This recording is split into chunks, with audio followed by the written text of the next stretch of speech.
Welcome to Rocking Your Resume. I am glad you have tuned into this video because your resume is one of the most important branding tools that you have as a young professional.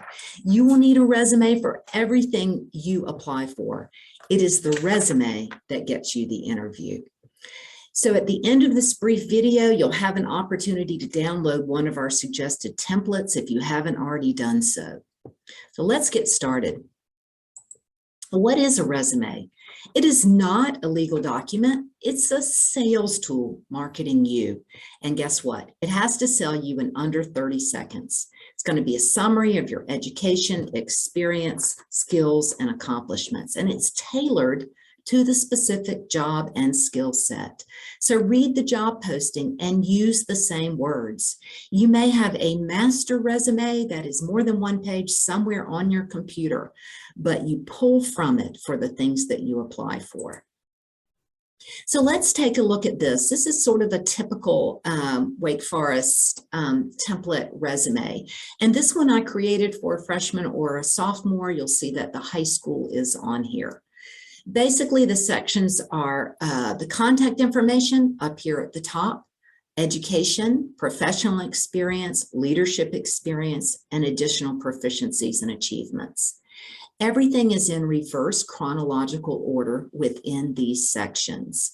You'll see under education, you do put your degree. For example, Bachelor of Arts in Psychology and your graduation date. If you have not declared, put intended in front of it, intended Bachelor of Arts in Psychology. Under professional and leadership experience is the name of the organization, the physical location, your title, the dates you served, and then these bulleted accomplishment statements all start with a past tense action verb and describe how you added value. We'll talk a little bit more about accomplishment statements in just a minute.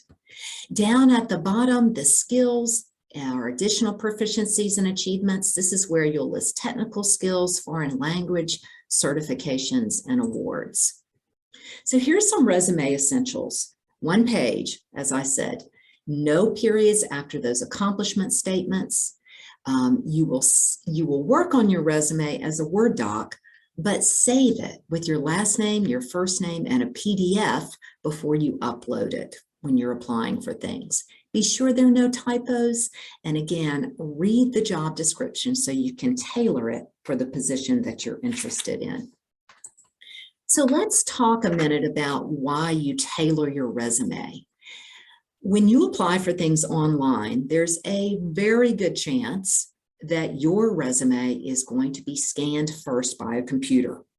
Many companies use applicant tracking systems, and your resume has to get past the computer in order to be seen by human eyes. And what that computer is scanning for is keywords that match the job description and the qualifications. So you'll want to, where possible, change and use the same words and be sure you have the same hard skills listed that they're asking for. And of course, you want to do that authentically. You want to write good accomplishment statements using those words. So let's talk for a minute about accomplishment statements. They're not those bulleted statements. They're not a list of job duties or responsibilities, but they're how you added value within your responsibilities, how your efforts impacted your project or organization. And you're going to state your experience in professional terms, and again, using the words from the job posting.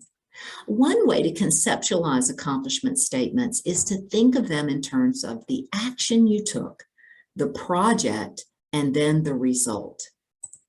So let's look at this sample accomplishment statement. Organized company-sponsored bike-a-thon, which raised over $700,000 for the American Heart Association with over 1,000 employees participating.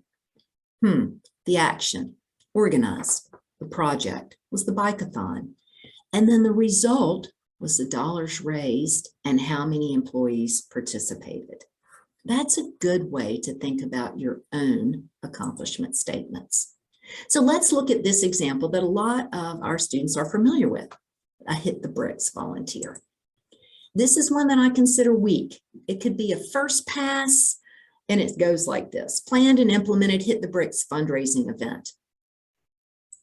Here's the stronger professional version. Planned and implemented fundraising event within 12 weeks, generating $2,000 from 120 donors, a 10% increase over the previous year. Now, this sounds like a fundraiser, an event planner. This is someone that can get results. And companies will say, oh, this student can do this for us as well. Here's another one for marketing intern. A week, kind of a first pass, assisted with marketing efforts and event planning for the organization.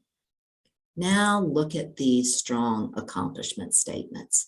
And as I read these, and you read these with me, think in terms, again, of action, project, and results. Contributed daily Facebook updates, posted images on Instagram, and frequently tweeted to raise awareness of organization's annual fundraising gala. Managed RSVP list of over 200 members and donors attending benefit gala that raised over $1,000 for the organization. Interacted with florists, caterers, and other vendors to ensure gala theme was implemented as planned. Used creativity and communication skills to suggest changes to organization's website to increase appeal to young adults. These are some good accomplishment statements. And one of the things to think about is the fact that often the language of employers is time and money. So if you can quantify where you've raised money or managed a budget or earned money or saved time, you're speaking in those terms. All right, so your next steps. I want you to select and download the appropriate template from the OPCD website. We're getting ready to go there. I would like you to save it as your last name, your first name, resume.doc in order to work on it. Make it yours.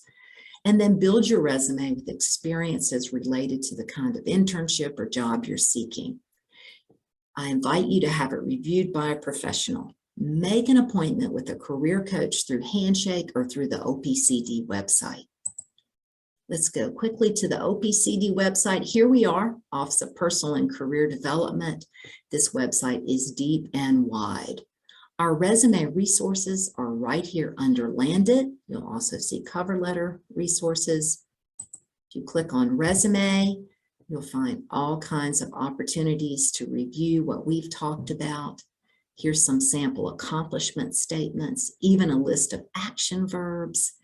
So for selecting a layout, I'm going to go ahead and just click on this first year and sophomore layout.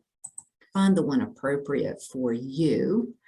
And then you will download it to your computer and save the template. Then I'll open it, and you can click Enable Editing and then fill out this resume and make it yours. And that's how you rock your resume.